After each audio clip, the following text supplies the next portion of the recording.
Welcome to SCBWI Carolina's Book Fairies First Look. I'm your host, Mickey Bear. Today, I'm joined by picture book author Bea Birdsong. Bea's books explore childhood experiences with warmth and humor to entertain and empower readers of all ages. You may be familiar with some of her books, which include I Will Be Fierce, Sam's First Word, How to Spot a Best Friend, Boop, Goat is the Goat, How to Grow a Family Tree, You Did It, and her latest, That Is Not a Dog. Bea's books have been These books have been named an ALA Notable Children's Book and a Junior Library Guild Gold Standard Selection, have received starred reviews from Kirkus, School Library Journal, and Book List, and have been selected for state lists and other prestigious programs, most recently One Book, One Philadelphia, and have been translated into other languages, including French, Estonian, and Chinese. Bea is represented by Melissa Edwards of Stone Song. Welcome, Bea. Thank you so much, Mickey. I'm happy to be here. Oh, and I'm so excited to get to interview you. So, before I start asking my friend questions, let me tell you all about her latest release, That Is Not a Dog. Ollie the cat has never met a dog, but he's heard they're terrifying with a loud bark, mean eyes, and giant teeth.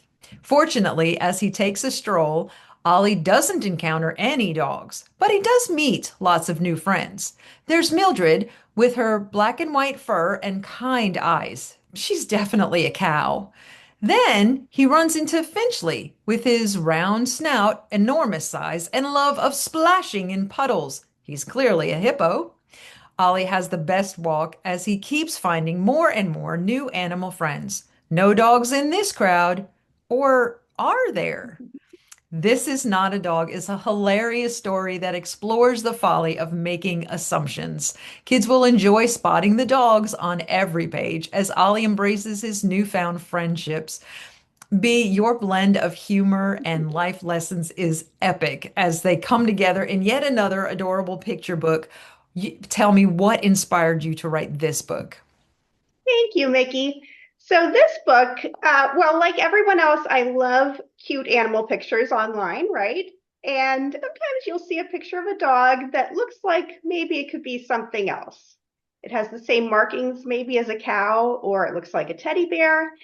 And one day I thought, what if there was a book about that? What if there was a book about a cat who keeps mistaking all the dogs he meets for something else? But why would he do that? So I thought maybe it was because he'd heard that those dogs are pretty scary. So it couldn't possibly be these nice friends he's making. It became about a much bigger thing than just mistaking a dog. But that's where I initially got the idea. Oh, that is adorable. Well, what is your favorite illustration in the book? And feel free to show us. So there are so many. It's so cute. So the illustrator is Charlie Adler. I love so many of them, but here is one that I really love. You can see the way that Charlie drew the sunbeams coming through the trees, and the text is about them playing in the sun. It's so warm and comforting, but then, of course, the text is still silly and ridiculous because he's still mistaking all these dogs for other animals. I love that contrast so much. But if I can just show you one more because I love them so much, look at this fluffy dog that he thinks is a gigantic marshmallow. I just love it so much. Those illustrations are adorable, like you say. And as I read through the dogs that were picked for the different things that they're mistaken for were just these perfect blends and these perfect illustrations that kind of showed you the dog in that light, which was adorable. So you've worked with different illustrators over the years. What is your favorite part of that collaboration? Yes, I've been so, I mean, really so lucky. So this is my eighth book, and Charlie is the eighth illustrator. I've had a different illustrator for all of my books, and I'm so fortunate. I've worked with the best artists in the world is what I've been fortunate enough to do. And the whole thing is magical when you get your first sketches, when you see the final art, and every step in between. It's just amazing to see your story and your characters come to life in that way. But if I'm having to pick, I'm going to say that what the illustrator adds to the story, like seeing that for the first time, is my favorite part because there's some things that have to be on the page and that I expect to be on the page because the story said they had to be on the page. But then there's this whole other level of things that the illustrator brings to the story because that's what she saw in the story.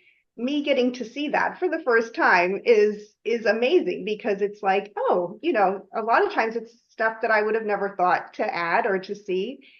And I love that because it's such a partnership between the author and the illustrator. It's such a shared experience. They bring, the illustrator, obviously, it's so important and brings so much. It's like I'm, honored to be part of what they did, of their story. So I just love it so much. It is nerve-wracking with the first book. You're like, what's going to happen here?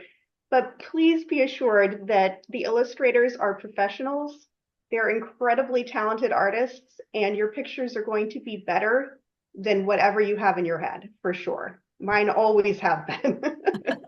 That is so cool. So, what message do you want readers to take away from That Is Not a Dog? So, in the book, Ollie, the main character, is a cat who, as you said, has heard dogs are very scary and mean. And then he's going along and he's meeting all these animals who are very nice and friendly and knowledgeable and, all these different things. And so clearly, these cannot be dogs.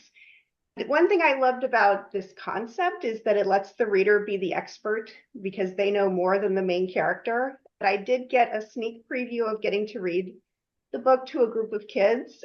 They were right there saying, but it is a dog. It is a dog. This is what is going on. It is a dog. He doesn't think so, but it is a dog.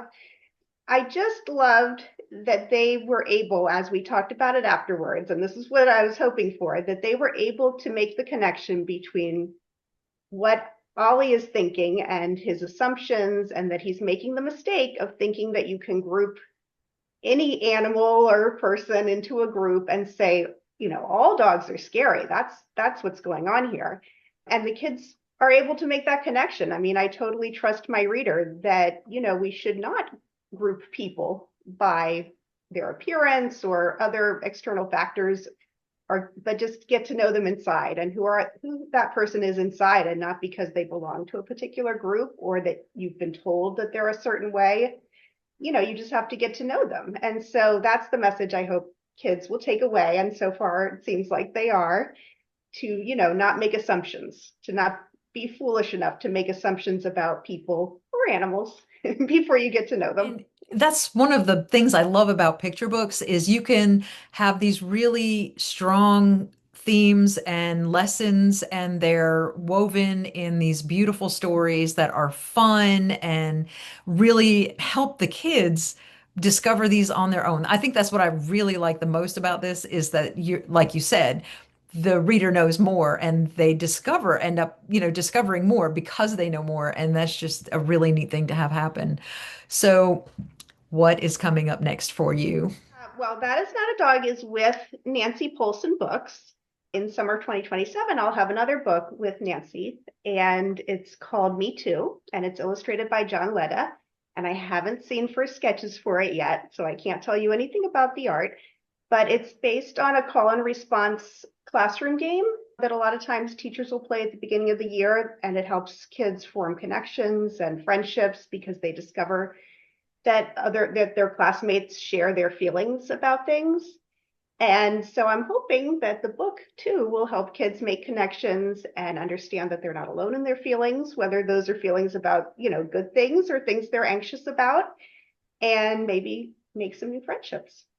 Oh, that sounds wonderful. Well, we obviously need to stay up to date on all of your wonderful new books. How can readers stay in touch? So they can go to my website, which is just beabirdsong.com, and I have a contact form there if they want to get in touch with me because I love to hear from readers. I'm also on social media it's at Bea Birdsong, almost everywhere I think, but I'm mostly on Instagram and Threads. If you do post your own pictures of the dog that is not a dog, if whether it's your own pet or you draw a picture, I'd love to see it. So please tag me in your posts. If you're seeing this in time and you're in the area, I'm going to be at Belmont Bookshop on March 28th. And I'll also be at Park Road Books on May 2nd, and I'll be joined by authors Kimberly Wilson and Maya Myers on that day. So that'll be a lot of fun. Oh, that sounds great. Thank you so much for taking the time to talk with me today and, for our book Fairies First Look. And congratulations again on the release of That Is Not a Dog. Thank you so much, Mickey. I've enjoyed it. Thanks, everyone.